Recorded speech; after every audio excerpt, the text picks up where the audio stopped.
Welcome to this explainer. Today, we're putting ancient China under the microscope. We're going to examine exactly how early civilizations engineered their societal structures to escape immense environmental and political chaos. And, maybe more importantly, we're going to look at how their incredible stories offer us a really comforting mirror for our very own modern anxieties. As we dive into the evolution of these societal structures and the severe impact of environmental factors on early humanity, we'll see how people, thousands of years ago, built systems of order that still deeply resonate with us today. You know, history isn't just some dry academic exercise. It's actually a vital emotional escape hatch for modern minds seeking clarity and order during uniquely dark or chaotic times, whether we're dealing with economic stress or personal hardship. Immersing ourselves in the grand, distant struggles of antiquity provides a profound sense of relief. It's a reminder that humanity has navigated that terrifying feeling of things falling apart many, many times before. Tracing this evolution from scattered Neolithic settlements all the way to the rigid hierarchies of the Han Dynasty reveals a singular, continuous objective: the desperate search for order. Across thousands of years, the ultimate goal of these shifting empires was actually remarkably consistent. They were all just trying to find a way to establish lasting stability in a deeply unpredictable world. So let's begin with the deeply foundational mythology of the 3 sovereigns and 5 emperors. Think of this as a crucial narrative tool. These ancient myths functioned as coping mechanisms. They helped early families find peace and understanding during the highly traumatic, jarring transition from nomadic hunter-gatherer clans into structured, stationary agricultural units. By attributing the invention of family life, farming, and writing to these divine figures, early people brought a really comforting sense of cosmic order to their drastically changing daily routines. And we have to consider the intense environmental reality they were facing. With only 12% of China's land being arable, early populations were entirely at the mercy of the volatile Yellow and Yangtze rivers. This geographical bottleneck basically forced humanity to cooperate. The daily survival routines of the family unit had to become highly organized just to manage irrigation and cultivate crops like millet and rice. The environment essentially mandated structured communities simply to survive. Now, here is a truly mind-blowing fact. Those early survival structures were so incredibly resilient that their echoes are still deafening today. Over 40% of the entire Chinese population shares just 10 surnames derived directly from those ancient patrilineal clans. It just goes to show how deeply those early systems of order entrenched themselves right into the core of human identity. Mapping out the Zhao family lineage reveals exactly how these clans weaponized that mythology we were talking about. By claiming divine origins and meticulously recording them through enduring oral traditions, leaders could legitimize their rule. It was a way to maintain social peace during highly unstable, violent times. Storytelling wasn't just entertainment, it was their ultimate political anchor. To maintain emotional and political stability on a day-to-day basis, they didn't hold town halls. They literally took hot pokers to cattle shoulder blades. Reading the resulting cracks provided a highly structured ritual, serving as a direct communication tool with divine spirits. Rulers sought guidance on everything from agriculture to warfare, which gave families the comforting illusion of control over a totally unpredictable universe. As early clan systems transitioned into the much more rigid hierarchies of the Shang and Zhao dynasties, society obviously grew vastly more complex. Bronze ritual vessels like the legendary Nine Ding, cast by Great Yu, became the ultimate physical manifestation of order. The exquisite, incredibly difficult craftsmanship required to make these massive pots reflected the heavy, centralized power of the early elites. They certainly weren't just cookware. They were tangible symbols of religious and political authority used in absolutely vital ancestral ceremonies. But of course, order did not mean equality.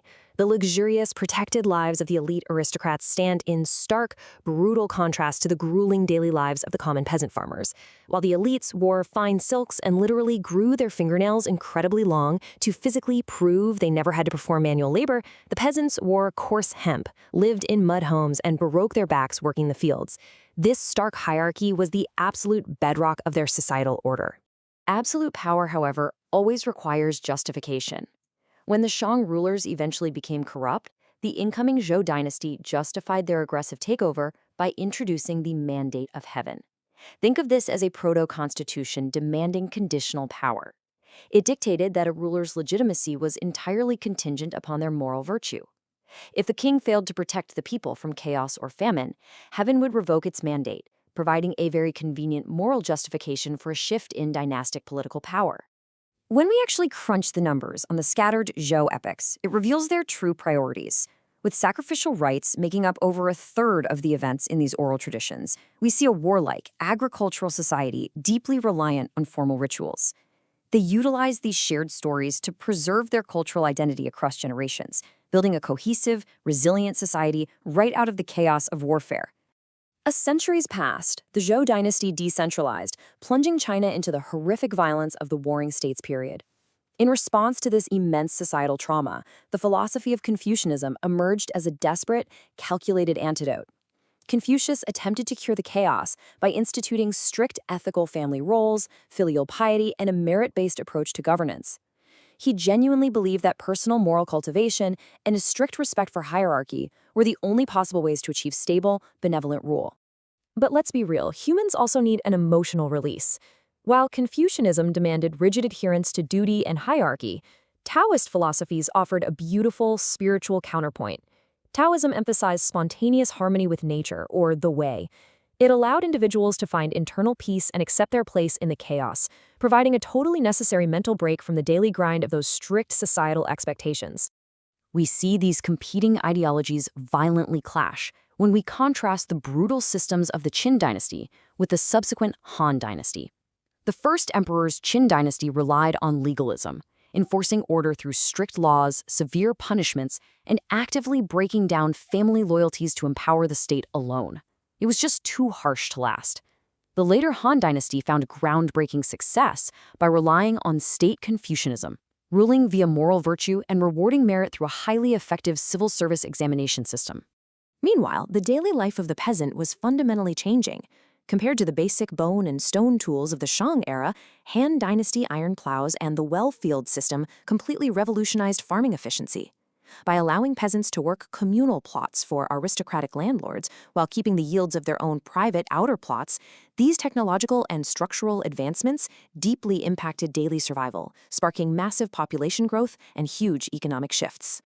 So as we step back and look at this vast, sweeping tapestry of history, from oracle bones to iron plows, from legalism to Confucianism, we really have to ask ourselves, why does immersing ourselves in these distant, ancient struggles provide us with so much comfort today?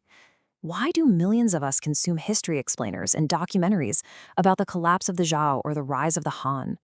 Well, it matters because it highlights a deeply shared human experience.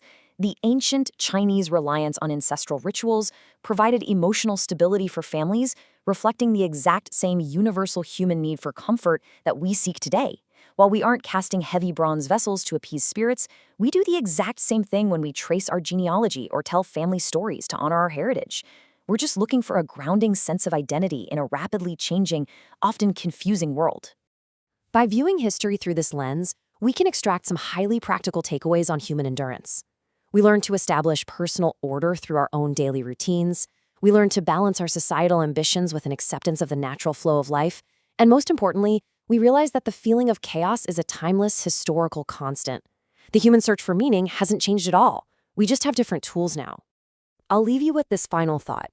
As the quote suggests, the feeling that the structures we rely upon are failing is absolutely not unique to us. If the ancients survived the collapse of massive empires and intense environmental shifts by relying on stories, family rituals, and the pursuit of moral order, what are the myths and rituals you are using to survive today? Thank you so much for exploring this with me.